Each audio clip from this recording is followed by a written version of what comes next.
महाभारत की कथा कुरु वंश से शुरू होती है, जो राजा भरत के वंशज थे।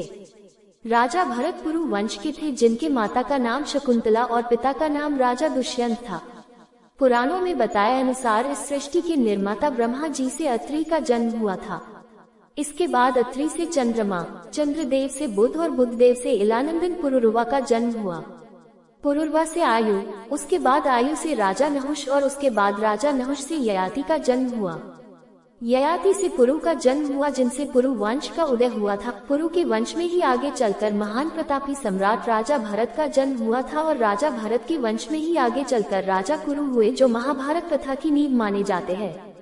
कुरु वंश के बारे में जानने से पहले आपको पुरु वंश के महान सम्राट राजा भरत के जन्म की कहानी आप लोगों को बताना चाहते हैं, जो इस प्रकार है। 1.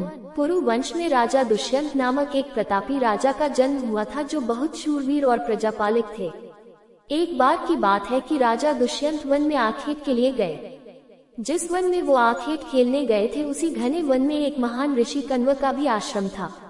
राजा दुष्यंत को जब ऋषि कण्व के उस वन में होने का पता चला, तो वो ऋषि कण्व के दर्शन करने के लिए उनके आश्रम में पहुंच गए।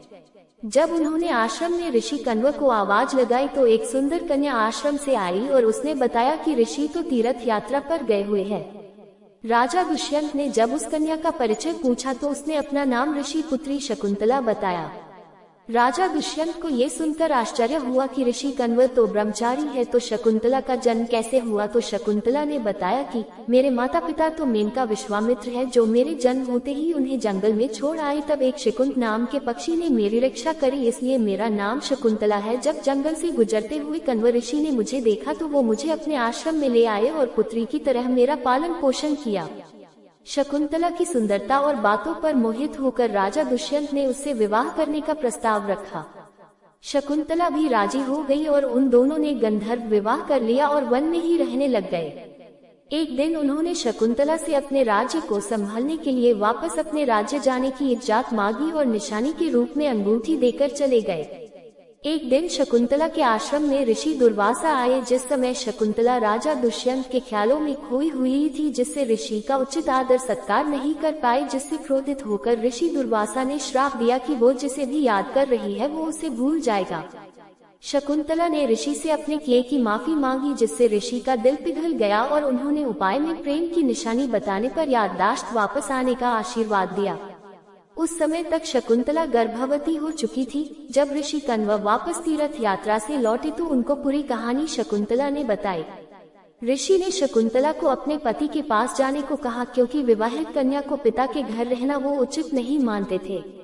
शकुंतला सफर के लिए निकल पड़ी, लेकिन मार्ग में एक सरोवर में पानी पीते वक्त उनकी अंगूठी तालाब में गिर गई, जिसे एक मछली ने निगल लिया। शकुंतला जब राजा दुष्यंत के पास पहुंचे, तो ऋषि कण्व के शिष्यों ने शकुंतला का परिचय दिया, तो राजा दुष्यंत ने शकुंतला को पत्नी मानने से अस्वीकार कर दिया, क्योंकि वो ऋषि के श्राप से सब भूल चुके थे। राजा दुष्यंत द्वारा शकुंतला के अपमान के कारण आकाश में बिजली चमकी और शकुंतला की मां मेनका उन्हें ले गई।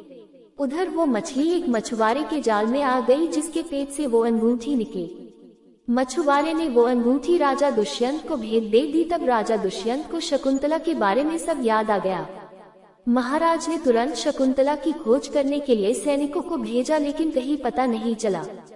कुछ समय बाद इंद्रदेव के निमंत्रण पर देवों के साथ युद्ध करने के लिए राजा दुष्यंत इंद्र नगरी अमरावती गए। संग्राम में विजय के बाद जो आकाश मार्ग से वापस लौट रहे थे, तब उन्हें रास्ते में कश्यप ऋषि के आश्रम में एक सुंदर बालक को खेलते देखा। मेनका ने शकुंतला को कश्यप ऋषि के आश्रम में छोड़ा हुआ था। वो बालक शकुंतला का पुत्र ही था। जब उस बालक को राजा दुष्यंत ने देखा, तो उसे देखकर उनके मन में प्रेम उमड़ आया। वो जैसे ही उस बालक को गोद में उठाने के लिए खड़े हुए, तो शकुंतला की सहेली ने बताया कि अगर वो इस बालक को छुएंगे, तो इसके भुजा में बंधा काला डोर सांप बनकर आपको